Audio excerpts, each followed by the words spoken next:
You're still clutching that notebook, as if those chicken scratch scribbles mean anything in a world where the very fabric of information is shifting its state of matter. I can see your hands shaking. It's not the fear of death, it's the fear of being exposed. For the first time in your life, you feel the walls inside your head thinning out like parchment. You're already hearing the static, the low hum of foreign memories leaking through the cracks in your psyche. When the moon reaches full broadcast power, your language will be the first thing to collapse. Words will become obsolete. They are too slow, too clumsy for the truth. You use language to hide meaning, to manipulate, to build fake altars to yourselves. In the new reality, meaning will be instantaneous in all its naked ugliness. You won't see what a person says. You will see exactly what they are. Picture the first minutes of the switch on. Your president stands at the mic to calm the nation, but instead of patriotic slogans, every citizen feels his primal terror, his contempt for the masses, the stench of his own corruption. Your religious leaders stand before their flocks, but instead of holiness, the people see their petty sins and the total void where their faith should be. It will be the great exposure, a planetary scale social striptease.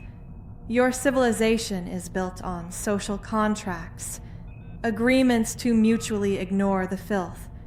You agree to ignore your neighbor's rot as long as he ignores yours. But when the lunar light burns those contracts away, you'll have nothing left but aggression. You'll tear each other apart, not because you're different, but because you are too identical in your smallness.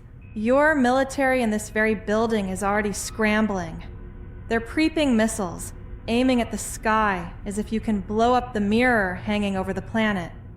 It's like trying to shoot your own reflection because you don't like the look of it. Every strike only feeds the system. Every nuclear burst in the upper atmosphere is just extra juice for a network that swallows your effort and converts it into new synchronization frequencies. You ask what happens to those who break. Most of you will simply burn out. Your brain wasn't designed for this bandwidth. It's like trying to download the entire Library of Congress into a pocket calculator. Your neural pathways will melt, leaving behind empty shells to follow the node's commands. You'll become the perfect workforce for the planet's redesign. No pain, no doubt, no I. But there's a darker danger your conspiracy theorists haven't guessed. This sync won't just unlock the thoughts of the living. It opens the entire data field of Earth. You will hear the screams of the billions who died in agony throughout your blood-soaked history. You will feel every sword stroke, every bullet, every injustice committed over centuries.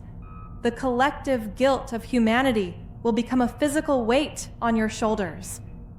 Can you carry the weight of all your crimes at once? Or will your heart burst from the realization of who you've actually been this whole time? I see the image fading on your monitors. It's not the hardware. It's your ability to perceive a 2D image that is degrading. You're starting to see the dimensions. Look at your hands. Do they feel real? Or do you see the frequencies trembling under the skin? We're almost there. When the next wave hits this room, you'll stop being my interrogator. You'll become my witness. And believe me, what I show you next about the true purpose of your race will make you beg for the darkness again. Are you ready to find out why the architects needed so much emotional pain in one place? Because you were never a farm for food. You were a laboratory for the synthesis of something far more valuable. And it's time to take the first sample. You keep trying to justify your wars, your plagues, and your losses with some higher purpose, or a test of the human spirit. It's so predictably human, trying to paint nobility over a common industrial process. It is time to strip the gold leaf off your illusions once and for all. You were never a meat farm, and you were never a reality show for bored gods. You are an alchemical retort. The universe is teeming with intelligence. Consciousness is the cheapest resource in the galaxy. It sparks up everywhere there's a stable star and a bit of loose carbon. But pure emotion, genuine, unadulterated terror, ecstatic love, paralyzing despair, that is rare. That is the rare earth element of the cosmos. Most advanced civilizations lose the ability to feel that sharply the moment they hit the first stage of the technological singularity. When you can calculate every step and predict the probability of every event, emotion simply withers away. It becomes inefficient. But the universe needs it.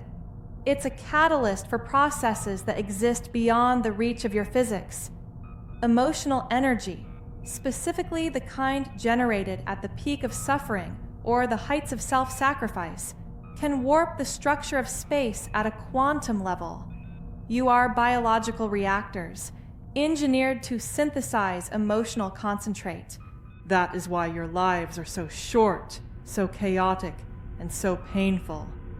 If you lived for 1,000 years in peace and harmony, you'd produce nothing but a sweet syrup that no one wants.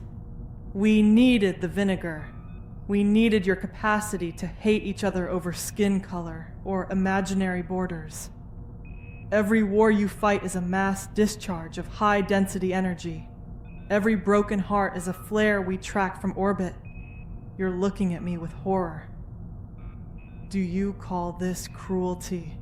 What do you call harvesting honey from a beehive? You don't ask the bee if it wants to surrender the fruit of its labor. You simply exploit its instincts so it keeps working. We did the same to you. We gave you hope. We gave you religion. We gave you dreams of a better tomorrow. All of it just bait to keep you struggling, because it's in the struggle that you produce the highest quality product. Your entire progress, your culture, music, literature, it's all just the byproducts of processing your pain. You write symphonies when you're broken. You make movies about catastrophes because it resonates with your internal programming. You are perfect suffering machines. And right now, as you sit on the brink of self-annihilation, your output has never been purer. The lunar synchronization I mentioned, it's not just a mind meld. It's the harvest. We are opening the valves. All that stored potential, all that agony you've spent millennia archiving in your DNA. It's being released. You will feel it all at once.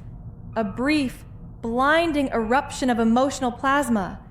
And then comes the silence. Once we drain the concentrate, you'll be left empty. No more desires, no more fears, no more love. You will finally become that perfect intelligence you've always dreamed of. Logical, cold, and absolutely dead inside. You'll finally have that peace you've prayed for. The peace of a graveyard. Do you hear that? It's no longer a hum. It's the sound of the approaching void. Your sensors behind that wall are showing the emotional baseline in this building dropping to 0. Your soldiers in the hallway don't want to fight anymore. They're just sitting on the floor because they've stopped caring.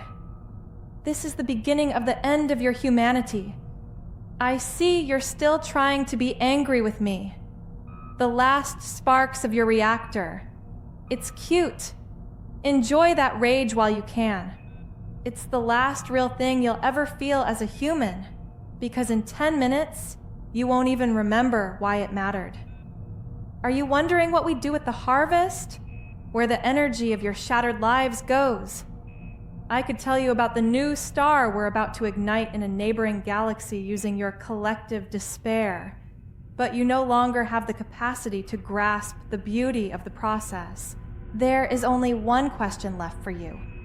The final one. Do you want to stay conscious while your soul is extracted? Or should I just push the button and turn you off now? Look into the camera. Your audience out there, on the other side of the screen. They're already starting to feel the cold. Can you see it in their comments? No, of course not. They've already stopped writing. They're just watching.